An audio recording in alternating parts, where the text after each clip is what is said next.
ini. Jangan lupa kalian cantumkan nama dan kelas dan komentar kalian. Ya, masukan silakan, kritik dan saran.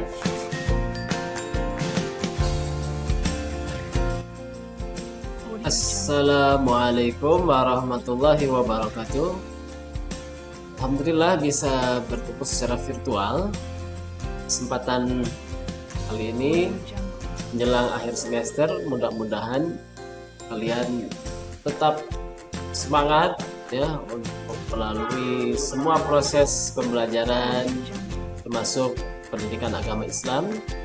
Untuk kelas 12 saya akan mengulas pada kesempatan ini terkait materi-materi yang tentu saja sudah diberikan dan mungkin sebagai penguatan agar kalian lebih bisa persiapan lebih jauh, lebih dalam lagi tentang materi-materi yang diharapkan. Materi ini bukan hanya sebatas agar kalian lulus di akhir semester. Materi ini juga diharapkan bisa menjadi nilai yang bisa kita petik hikmahnya. Oke, materi pertama dalam kisi-kisi PAI tentu saja yang sudah kita ulas adalah bab tentang berpikir kritis, Ali Imran 190-191. Sudah pasti kalian punya catatannya ya, silakan diulas lagi. Kemudian Ali Imran 159, kalian buka kembali ya catatannya. Bab selanjutnya yang sudah kita ulas dan kalian sudah diskusikan secara kelompok juga presentasi dari materi-materinya adalah iman kepada hari akhir. Silakan untuk kalian dalami lagi lebih luas ya materi-materinya, termasuk bab perilaku bekerja keras dan bertanggung jawab. Ini salah satu ayatnya adalah Quran surat At-Taubah 105 ayat 100. Masuk ini yang mungkin akan disampaikan juga lebih jauh pada kesempatan ini tentang nikahan di dalam Islam yang akan termasuk dalam materi di akhir semester saat ini ya. Kita akan ulas ayat tentang bab berpikir kritis yang dilandasi oleh Al-Quran surat Al-Imran 190 dan 191. Diharapkan kalian bisa hafal ayatnya karena ini ayatnya populer dan sering dengar, apalagi bagi kalian yang biasa mengikuti sholat berjamaah di masjid. Insya Allah banyak imam yang sering membaca ayat ini. Upayakan kalian bisa tilawah dan menghafal juga memahami hukum tajwidnya. Oke, kita baca ayatnya terlebih dahulu. A'udzu billahi minasy syaithanir rajim. Inna fi khalqis samawati wal ardi wa ikhtilafil laili wan nahari la ayatin li ulil albab. Itu ayat 190. Yuk kalian usahakan bisa hafal ayat ini ya. Masuk ayat selanjutnya, nanti kalian bisa lebih mudah untuk memahami tajwidnya pasti ya, juga untuk memahami arti dari setiap lafaznya. Misalnya inna sesungguhnya, fi di dalam, khalqis samawati penciptaan langit dan bumi, dan selanjutnya. Kalian juga bisa menguraikan bagaimana hukum tajwid dari lafaz-lafaz pada ayat ini. Silakan. Ya, ayat selanjutnya 191. Alladzina yazkuruna Allaha qiyaman wa qu'udan wa 'ala junubihim wa yatafakkarun. Terus sampai akhir ayatnya ya. silahkan kalian usahakan hafal 2 ayat ini sehingga akan lebih mudah untuk memahami artinya nantinya.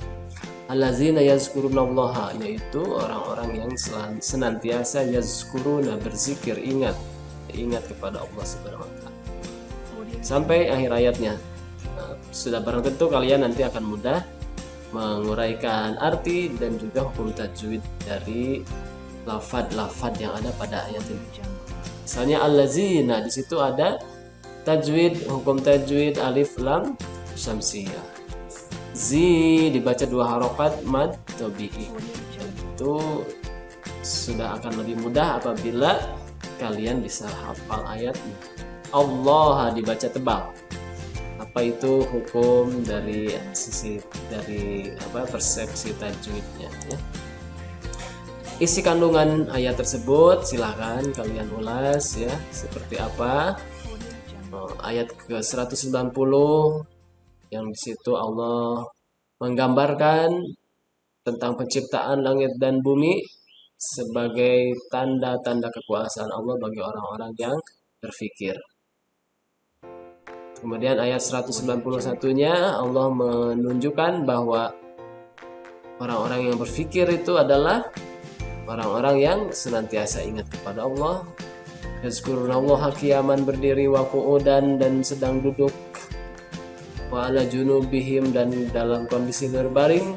Mereka senantiasa yatafakkarun, berpikir, memikirkan fi khalqis samawati wal ardh, penciptaan yang telah Allah lakukan dalam bumi dan langit ya.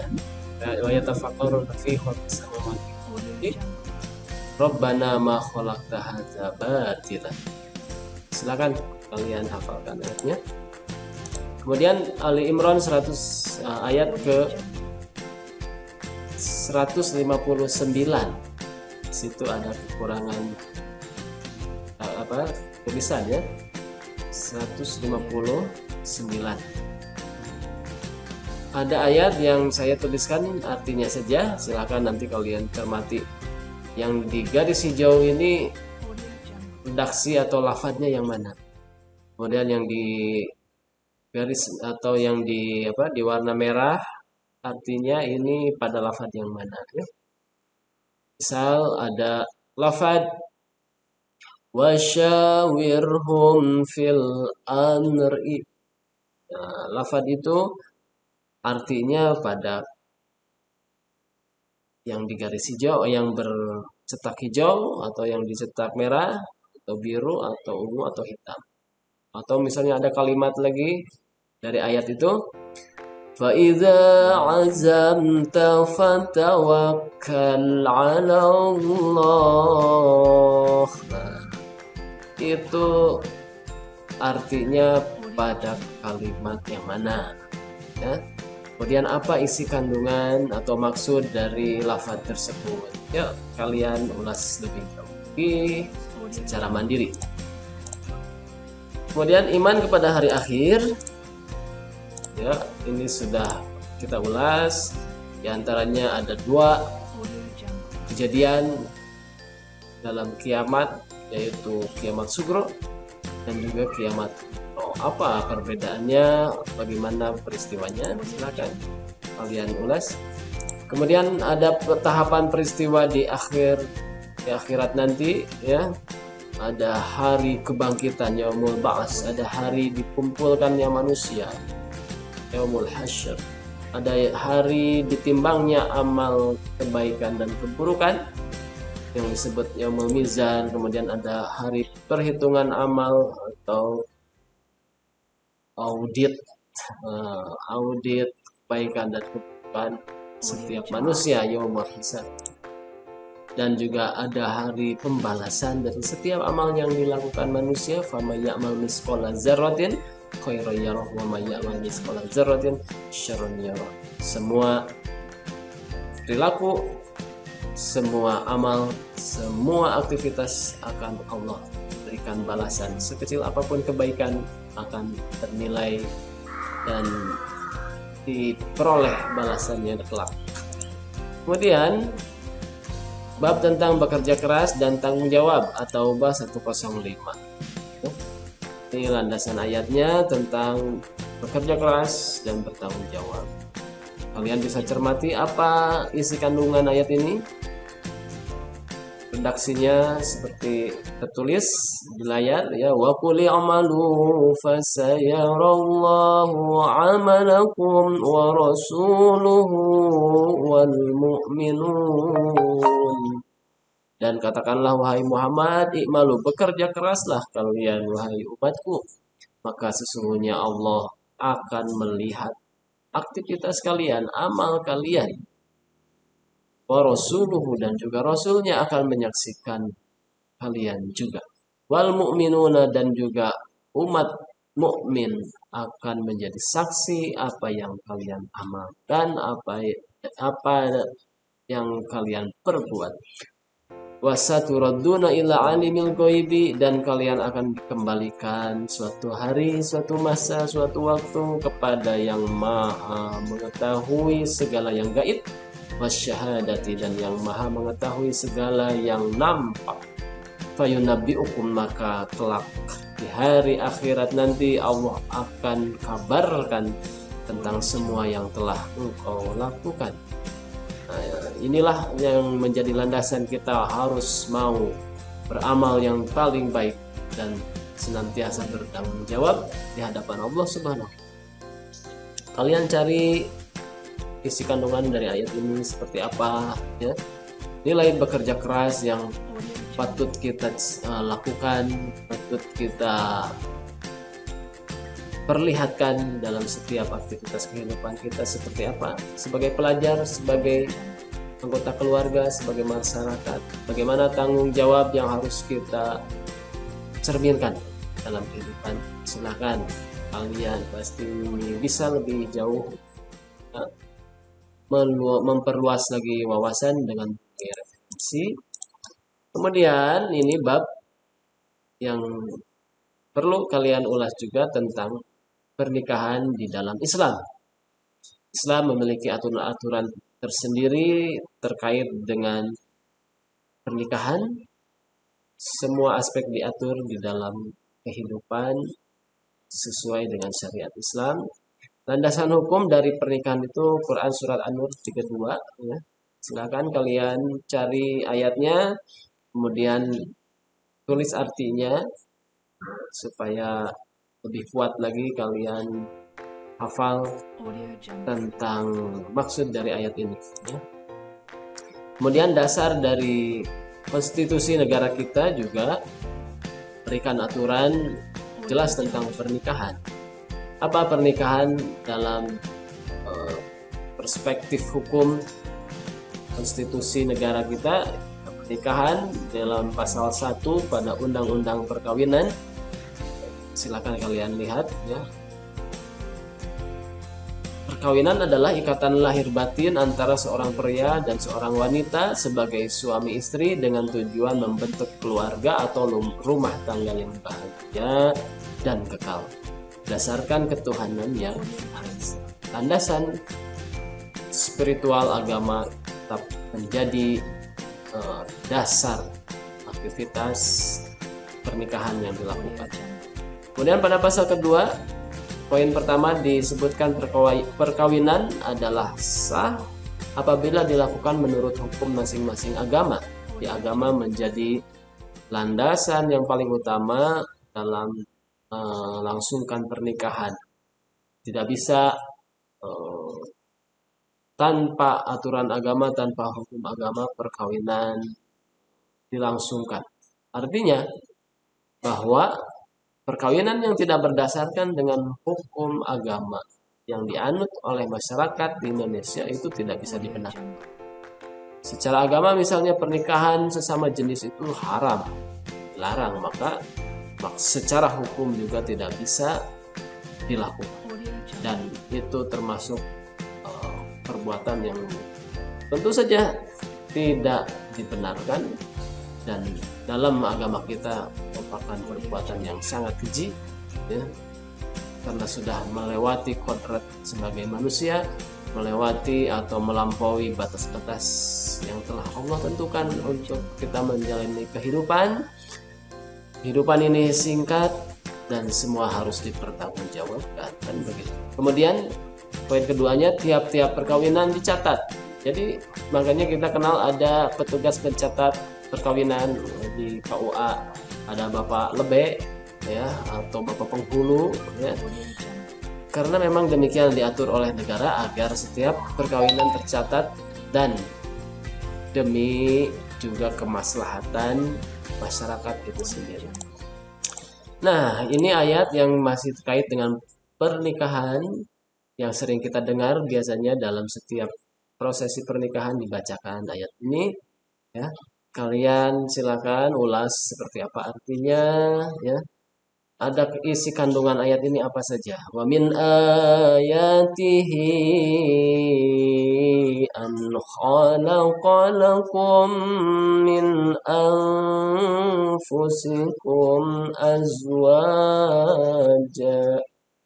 Apa maksud dari lafaz tersebut? Kemudian lanjutannya juga sama, silakan ya kalian cermati. Litaskunu ilaiha wa ja'ala bainakum mawaddatan wa rahmah. Apa sih yang dimaksud dari wa ja'ala bainakum mawaddatan wa rahmah? Silakan kalian cermati secara mandiri ya di rumah masing-masing. Inna fi dzalika laayatin liqaumin yatafakkarun. Ya. Satu ayat ini kalian ulas apa isi kandungan dari ayatnya. Kita beranjak lagi masih tentang pernikahan. Ada hukum yang mengikat kepada orang yang sudah dewasa tentang pernikahan. Ada yang wajib melakukan pernikahan, ada yang sunnah untuk menikah, ada yang bahkan juga makruh atau bisa jadi haram untuk menikah. Pada dasarnya memang pernikahan itu adalah mubah, yaitu dasar dari pernikahan. Mubah artinya dilaksanakan maka silahkan diperbolehkan, ataupun seseorang menunda atau tidak melakukan pernikahan juga diperbolehkan. Tapi pada beberapa orang dengan kasus-kasus tertentu bisa saja nikah itu menjadi wajib. Misalnya nih ya, jika telah mampu melaksanakan pernikahan dan jika tidak menikah ditakutkan orang tersebut terjerumus kepada zina, maka wajib bagi orang ini untuk menikah. Lalu ada yang juga dihukumi sunnah. Ketika seseorang mampu melaksanakan pernikahan, tapi orang ini juga mampu menjaga diri, ya, menahan nafsunya, menjaga pribadinya, sehingga dia tidak dikhawatirkan akan terjerumus kepada perzinahan. Maka untuk orang ini dia sunnah untuk menikah, artinya lebih baik menikah sekalipun bisa saja dia menunda rencananya untuk menikah. Kemudian ada juga yang makruh untuk menikah dengan kondisi-kondisi tertentu, silakan kalian ulas ya secara mandiri, dan bahkan ada yang dihukumkan haram untuk menikah. Coba kalian ulas ya seperti apa. Kemudian proses memasuki tahapan pernikahan di dalam Islam itu, satu ada khitbah, kedua ada mahar. Ya, khitbah adalah permintaan pihak laki-laki kepada pihak perempuan untuk menikah. Kemudian ada mahar atau mas kawin, ya biasanya kita kenal seperti itu, sebagai pemberian dari pihak laki-laki atau dari laki-laki yang akan menjadi calon suami kepada seorang perempuan yang akan diperistrinya itu. Ya, itu adalah mahar. Mahar pemberian yang wajib. Hukumnya adalah wajib. Kemudian proses pernikahan harus terpenuhi semua rukun-rukunnya. Tidak boleh ada yang hilang satupun dari rukun pernikahan. Yang pertama adalah adanya calon suami kemudian adanya calon istri itu harus jelas ada, juga adalah wali dari calon istrinya. Wali ini menjadi unsur penting, tidak bisa dihilangkan. Kemudian juga 2 orang saksi dari pernikahan itu, dan sigoh atau redaksi ijab kabul dari pernikahan ini harus benar-benar dalam prosesi ijab kabul itu, begitu. Kemudian setelah pernikahan ada beberapa hal, mungkin saja bisa ada beberapa hal yang akan mengikat seseorang yang telah melangsungkan pernikahan. Yang pertama adalah walimatul urus. Ini kita kenal dengan resepsi pernikahan, ya, walimatul urus. Hukumnya ini sunnah untuk dilakukan agar orang-orang tahu bahwa telah dilangsungkan pernikahan. Tentu ini bukan unsur nilai ataupun besar kecilnya resepsi pernikahan, tapi yang paling penting adalah nilai kemaslahatan dari walimatul urus ini, yaitu agar orang-orang tahu oh ternyata si A dan si B ini telah melangsungkan pernikahan, sehingga tidak muncul tuduhan atau fitnah yang tidak diinginkan gitu. Kemudian ada hak dan kewajiban suami istri. Kalian silakan cermati, gali, cari informasi lebih jauh lagi apa yang menjadi hak seorang suami, apa yang menjadi hak dari seorang suami, dan kewajiban dari suami itu juga hak dan kewajiban istri. Apa saja hal-hal yang bisa memutuskan ikatan pernikahan? Nah, ini silakan kalian sama ya cari sumber-sumber yang bisa menjadi referensi. Di sini ada beberapa istilah, ada li'an, ada zihar, ada khulu, ada fasakh, ada rujuk, ada ila', ya. Yang mungkin nanti kalian juga harus tahu apa deskripsi dari ke-6 istilah ini, ya. Mana yang termasuk atau yang disebut talak yang didasarkan permintaan istri dengan jalan mengembalikan mahar atau memberikan sejumlah harta. Apakah itu li'an, atau apakah itu zihar, apakah itu khulu, ya, fasakh, rujuk, atau ila. Coba kalian cari referensi yang bisa ya, menjadi sumber agar kalian tahu bisa membedakan mana yang li'an, mana yang zihar, mana yang upaya kembali pada ikatan pernikahan setelah terjadinya perceraian. Ini apa ya disebut? Biasanya kita sudah kenal ya. Ada rujuk, ya, itu upaya kembali. Kemudian saling bersumpah dengan sumpah yang tidak baik antara suami istri karena tuduhan berzina. Seorang suami bersumpah istrinya, bersumpah kepada menuduh itu dengan sumpah terhadap istrinya yang berzina tanpa ada 4 orang saksi. Nah, ini masuknya pada istilah sebutan yang mana? Apakah zihar, li'an, atau khulu? Nah, silahkan kalian cari. Kemudian ada pembatalan nikah karena sebab tertentu berdasarkan alasan syar'i. Bisa saja pernikahan itu batal secara syar'i. Ada alasan-alasan syar'i yang akhirnya jatuhlah pernikahan itu menjadi batal. Nah, kalian coba cari kira-kira istilah apa yang sesuai dengan pernyataan ini, ya. Kemudian menyamakan punggung ibunya dengan punggung istrinya. Nah, ini kira-kira disebut istilah yang mana? Ucapan cerai dari suami kepada istrinya disebut apa? Apa itu? Silahkan kalian cari, ya.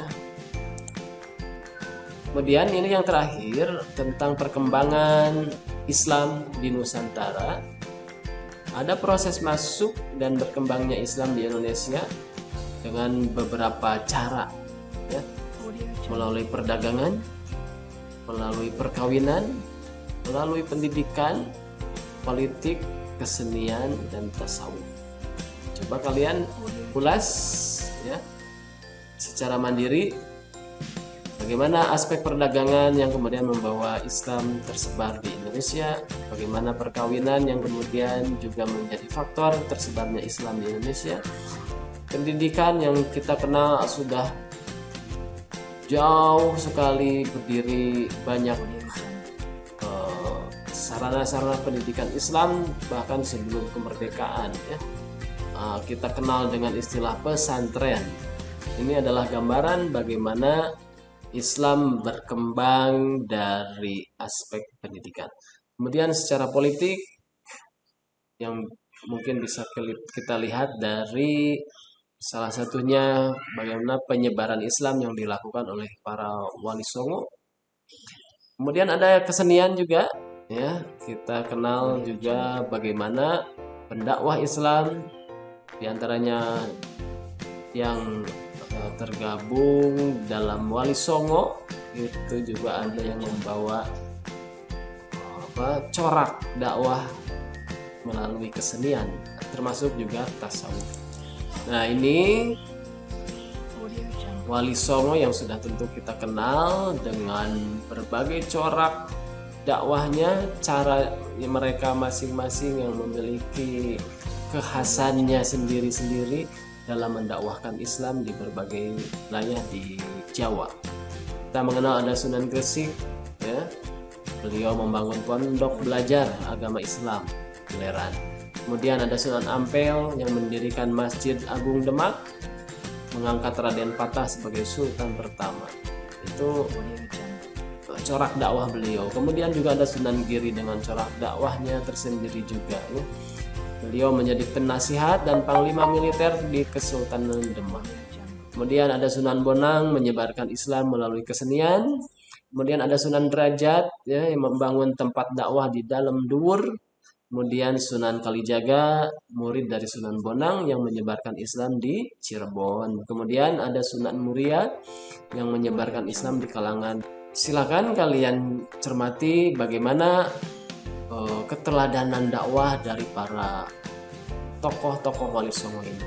Keteladanan dakwah dari Sunan Bonang yang kalian tahu, Sunan Derajat, Sunan Kalijaga, seperti apa sih ya corak dakwah mereka dan seperti apa sih yang bisa kita petik sebagai pelajaran bagaimana kita berdakwah di masyarakat, bahwa Islam dibawa dengan cara yang indah, Islam diajarkan dengan cara-cara yang damai, cara-cara yang membawa kemaslahatan untuk masyarakat.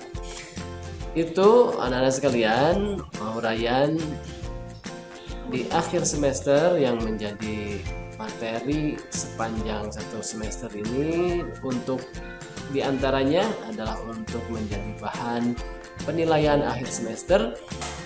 Lebih jauh lagi, harapkan kalian bisa menjadikan setiap hikmah, setiap pelajaran, setiap nilai yang kita petik dari materi PAI yang sudah diulas untuk bisa menjadi rujukan, untuk bisa menjadi spirit kita beramal soleh, spirit kita untuk bisa lebih baik lagi. Di kolom komentar. Wabillahi taufiq wal hidayah. Assalamualaikum warahmatullahi wabarakatuh.